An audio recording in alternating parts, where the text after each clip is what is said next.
नमस्कार। बिहार स्वास्थ्य विभाग में मिनिमम पासिंग मार्क्स क्या रखा गया है?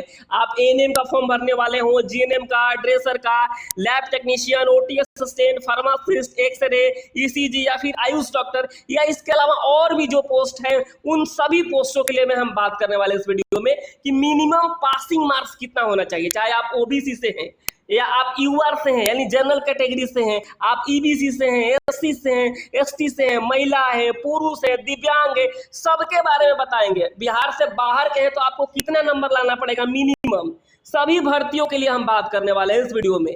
देखिए, आप तैयारी कर रहे हैं, अच्छी बात है, पढ़ रहे हैं, अच्छी बात है, सही जानकारी होना भी जरूरी होता है। सही जानकारी होगा तो पढ़ने का जो गति होता है ना, वो सही दिशा में चला जाता है। तो आप लोग इस वीडियो को पूरा जरूर देखिए और जान जाइए कि जो बिहार स्वास्थ्य विभाग में आने वाले भर्ती है, चाहे जो भर्ती आ चुकी है, उसमें मिनिमम पासिंग मार्क्स कितना रखा जाता है और कितना होता है। तो आइए वीडियो को स्टार्ट करते हैं और आप लोगों से अनुरोध करेंगे, अगर आप सरकारी नौकरी की तैयारी करते हैं तो इस चैनल को सब्सक्राइब जरूर कर लीजिएगा। देखिए, सबसे पहले हम बात करेंगे जो है जनरल कैटेगरी के बारे में। यहाँ पे जिसे यूआर कैटेगरी कहा जाता है, आप सभी फॉर्म भरते हैं तो आप सभी को पता है यूआर कैटेगरी के बारे में। इनको कहा गया है कि 40%, यानी अगर आप 40% 100 नंबर का एग्जाम होता है तो आपको 40 नंबर लेके आना होता है तो आप पास माने जाते हैं, यानी मिनिमम पासिंग मार्क्स है ये। यहाँ पे देखिए, समझ गए होंगे। अगर आपका मान लीजिए 75 नंबर का एग्जाम हो रहा है किसी स्वास्थ्य विभाग में तो इसका 40% लाना पड़ेगा, यानी 30 नंबर। यानी जितना का भी एग्जाम होगा, मान लीजिए आप कोई किसी एग्जाम में बैठे जिसमें 200 नंबर का एग्जाम हो रहा है, अगर उसका 40% कह दिया जाए तो यानी 80 नंबर लाना पड़ेगा। यानी 40% आपका जितना नंबर का एग्जाम हो उसका 40% लाते हैं, आप जनरल कैटेगरी से हैं तो आप पास माने जाएंगे, क्वालिफाई माने जाएंगे। मिनिमम पासिंग मार्क्स ये होता है, ये बात मेरिट वाला नहीं, ये मिनिमम पासिंग मार्क्स होता है। समझ गए होंगे यूआर कैटेगरी वाले सब लोग। अब हम आते हैं अगला जो हमारा है, अब हम बात बीसी कैटेगरी का कर लेते हैं। आप बिहार से हैं तो आपको पता होगा कौन सी कैटेगरी में आते हैं। तो जिसे बीसी यानी जिसे पिछड़ा वर्ग कहा जाता है, इनको जो है 36.5% लाना होता है।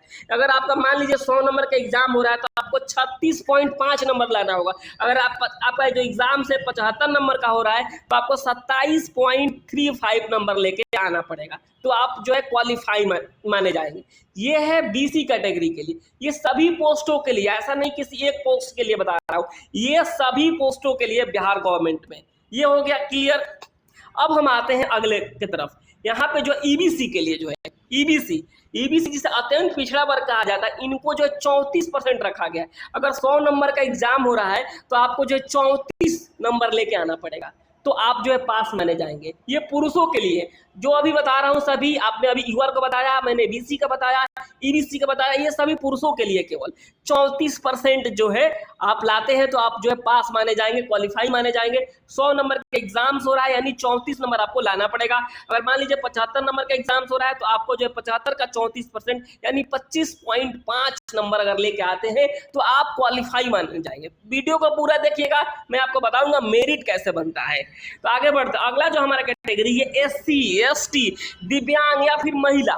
देखिए, एससी एसटी तो समझ गए, दिव्यांग भी समझ गए। आप किसी भी कैटेगरी से दिव्यांग है तो आप इसमें आएंगे, आप किसी भी कैटेगरी से है महिला है तो इसी में आएंगे। अगर आप यूआर कैटेगरी की महिला है तब भी आपके लिए रखा गया है। अगर आप ईडब्ल्यूएस की महिला है तब भी आपके लिए है। ओबीसी, एससी, एसटी किसी भी महिला के लिए भी ये 32% ही रखा गया है।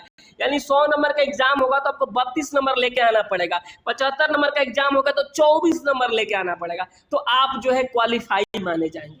आपने समझ लिया होगा सारी चीजें। यूआर कैटेगरी के लिए मैंने बता दिया आपको कि 40% रहेगा, और साथ ही साथ मैंने बता दिया बीसी कैटेगरी के लिए, पिछड़ा वर्ग के लिए कि 36.5% लाना पड़ेगा। जितना का भी एग्जाम हो उसका 36.5% लेके आइए, पास माने जाएंगे। ईबीसी के लिए जो मैंने बता दिया 34%, एससी एसटी दिव्यांग और महिला के लिए मैंने बता दिया 32%। अब एक बात निकल कर आती है कि हम बिहार से बाहर के, ये सवाल ज्यादा पूछा जाता है, तो हमारे साथ क्या होगा, हमको कितना लाना पड़ेगा।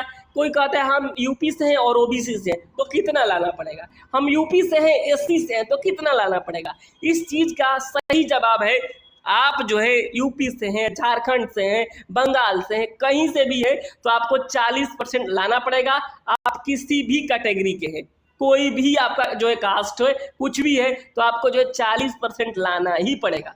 आप समझ गए होंगे सारी चीजें। अब तो मैंने बता दिया, ये जो है मिनिमम क्वालिफाइंग मार्क्स होता है, कोई भी एग्जाम होगा इतना लाना ही लाना होता है। अब आते हैं कि मेरिट कैसे बनता है। मान लीजिए कि जो है 100 नंबर का एग्जाम्स हुआ, 100 नंबर का एग्जाम्स हुआ, आप यूआर कैटेगरी से हैं, ठीक है, और 10 सीटें हैं। 100 नंबर का एग्जाम हुआ है, आप सही से एक बार ध्यान से थोड़ा देखिएगा, 100 नंबर का एग्जाम हुआ है, 10 सीटें हैं और कैंडिडेट 20 हैं। कैंडिडेट कितने हैं? 20 हैं, और सीटें कितनी है? 10 है। तो मान लीजिए कि जो है आपको 40% पासिंग रखा गया है, और जो इसमें लोग हैं जो है 20 आदमी में से जो है 10 आदमी जो है 50 लेके आए, जो है 20 में से 10 आदमी जो है 50-50 लेके आए, और आप 40 लेके आए, तो नौकरी किसका होगा? नौकरी सबसे ऊपर वाला का होगा। पहले जो 50 लेके आया है उसका होगा, उसके बाद जो सीटें बच जाती है उसके बाद ही आपका होगा, जो 40 नंबर वाला होगा। यानी ये मिनिमम क्वालिफाई मार्क होता है। आप सोचिए कि जो है सब एक और एग्जाम्पल ले लीजिए। मान लीजिए कि टोटल जो है 10 सीटें हैं, और जो है 8 आदमी जो है 40 नंबर लेके आया, और 2 आदमी जो है 39 लेके आया। आप यूआर कैटेगरी से हैं, तो जो है 8 ही आदमी को नौकरी होगा, 2 सीट खाली चल जाएगी, क्योंकि आप 40 लेके नहीं आए हैं। समझ गए आप लोग? मिनिमम क्वालिफाइंग मार्क तो लाना ही लाना होता है, उससे ऊपर वाला का सबसे पहले होता है। समझ गए होंगे सारी क्लियर। कोई भी डाउट हो तो आप हमें कमेंट कीजिए, हमारे व्हाट्सएप ग्रुप ज्वाइन कीजिए, टेलीग्राम पे सवाल पूछिए, कुछ भी डाउट हो तो आप हमसे पूछ सकते हैं। इस तरीके से मिनिमम पासिंग मार्क्स रखा गया है सभी पोस्टों के लिए, चाहे आप कोई भी पोस्ट की तैयारी कर रहे हो, किसी भी फॉर्म का इंतजार कर रहे हो, कोई भी फॉर्म भरे हैं, सबके लिए है। फिलहाल इस वीडियो में इतना ही।